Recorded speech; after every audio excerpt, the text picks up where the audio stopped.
The first release of Qwen-Image-Edit was pretty lackluster compared to other AI editors, but the Qwen team has been cooking for a month and this 2509 version is so much better. Not only does it improve prompt understanding and adherence, better visual quality, but it also adds multi-image support for up to 3 reference images, and it's so much easier to refer to the references as well. I'll show you how to set it up and share some examples, so let's get into it. Okay, let's first get the files. So Quantstack has released the new Qwen-Image-Edit 2509 GGUFs. You can get them from their Hugging Space page. As always, because I have 8 GB of VRAM, I'm sticking to the Q4s, which seem to run fine. Just download it and put it in the UNet folder. Then if you don't have the text encoder and VAE, you can grab them from the ComfyUI page. This is from the original Qwen-Image-Edit. You can still use the same one, so just grab the text encoder and the VAE and put them in the correct folders. Don't worry about the diffusion model because you've replaced that with the new version, and then the LoRa also has a new version.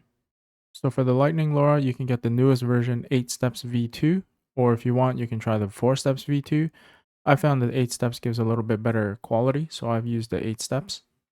But make sure you download the non-BF16 version and put it in the LoRa's folder. And that's it. Now coming back into ComfyUI, just make sure you're on the latest version because you'll need it for the newest Qwen-Image-Edit Plus node that's in the workflow. So just go to Manager and make sure you update all to the nightly version. Once you've done that, let's go over to the workflow itself. We'll start with the load models. Pretty similar to just the original Qwen-Image-Edit. So here I've replaced the load diffusion model with the GGUF. Then just put the GGUF version that you've downloaded here. And then drop in the Lightning 8 steps LoRa, strength 1. For the text encoder, just select the Qwen 2.5 that you've downloaded previously. Make sure it's Qwen image, and then you can leave device as default or CPU. And then the VAE is the Qwen image VAE. Then moving down, the biggest change will be the number of load images that you can use for referencing now. So the 2509 version of Qwen-Image-Edit, you can have up to 3 different reference images. And you can actually refer to them as image 1, image 2, and image 3, which is a lot easier than things like Flux, where it's difficult to say like the left image or right image. But for Qwen-Image-Edit, it seems to understand which is the first, second, and third. And the official project page also prompts it in that way as well. So from here, you can see the first image goes into an image resizer, but whereas image 2 and image 3 don't. I'm not sure why that is, but it doesn't really matter because even though these images are quite large, I've never had an issue with it loading or running out of memory. So the other extra thing that's doing here is it'll resize the image, then pass in the aspect ratio of your first image as your output. So it's assuming that your first image is the one that you want your output to be like. But you can change that with this node in step 3, the image size.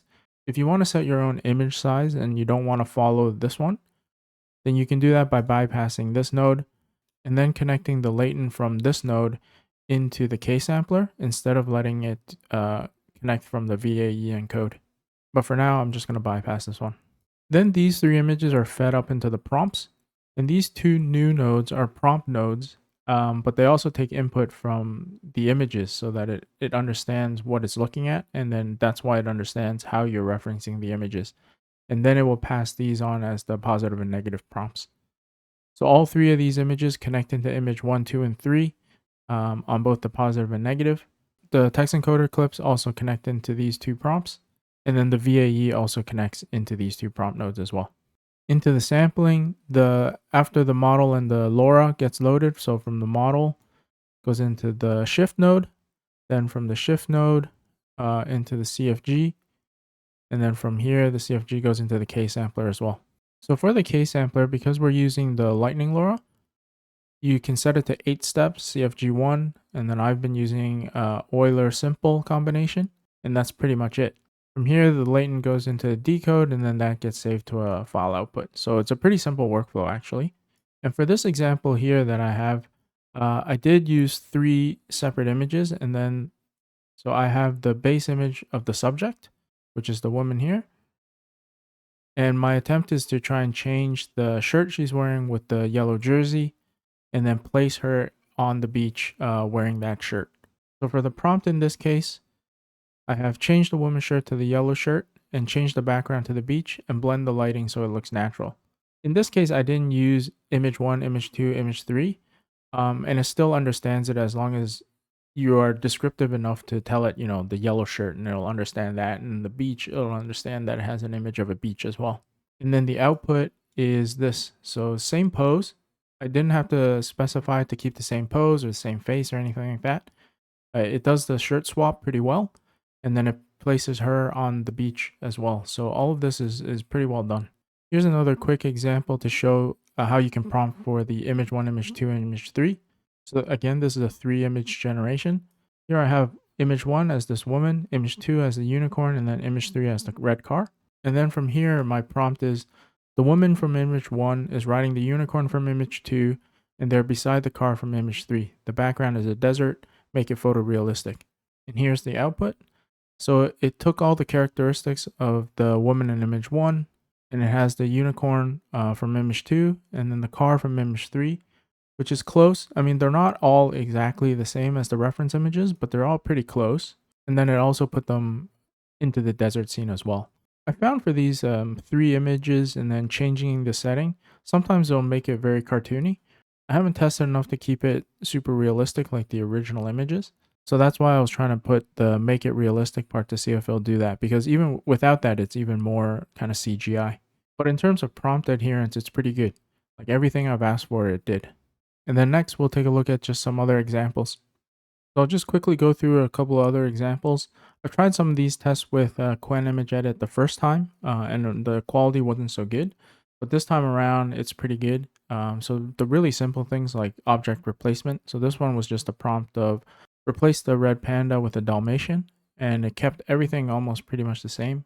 Pretty close to the original image, the background, everything in the foreground, and then just swapped out the animal. So it's pretty good.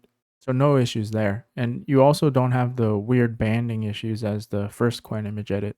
Here's another image that I tried using Qwen-Image-Edit before. It used to have a big problem with like the proportions of everything, and everything was just a little bit off from the original image. This time around, it's a lot closer.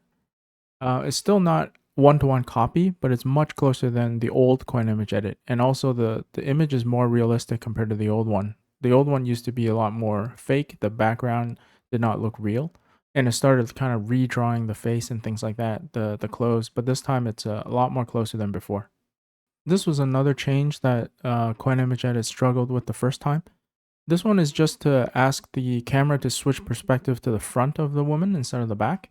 The last time it made a completely different image. Like it kept the clothes and the woman, but the pose was wrong, the proportions were wrong, everything was wrong. But this time around, she kept the same pose, the camera has panned around, and this looks a lot more realistic to how a camera rotation shot should be. So this one is miles better than the previous one. Here's one prompt that I kept trying in context that didn't work really well. So before, Flux Context used to have proportion issues. The people next to different objects were either their heads were too big or there was just really weird proportions. This prompt was just make the woman sit on the hood of the red car. And it did this one pretty much no problem. And the proportions are much more realistic. Maybe she's still slightly large, but definitely much better than what Context was able to do. And then lastly, one of the other things that the 2509 model can do now is to use poses as references. So these open pose stick figures or actually a photo of a pose. But for this, it's actually a little bit easier to prompt for. And again, it's another 3-image prompt. So this one was just take the woman from image 1. She's standing with a pose from image 2. And the background is the scene from image 3. And it's generated this pretty well. So that was a quick rundown of Qwen-Image-Edit 2509 model. It's a pretty big upgrade from the old Qwen-Image-Edit. It's definitely much more usable than before. And it's a lot easier to use, I think, than Flux Context as well. So hopefully you found that helpful. Give it a like if you did. Subscribe if you want to see more. And I'll catch you in the next one.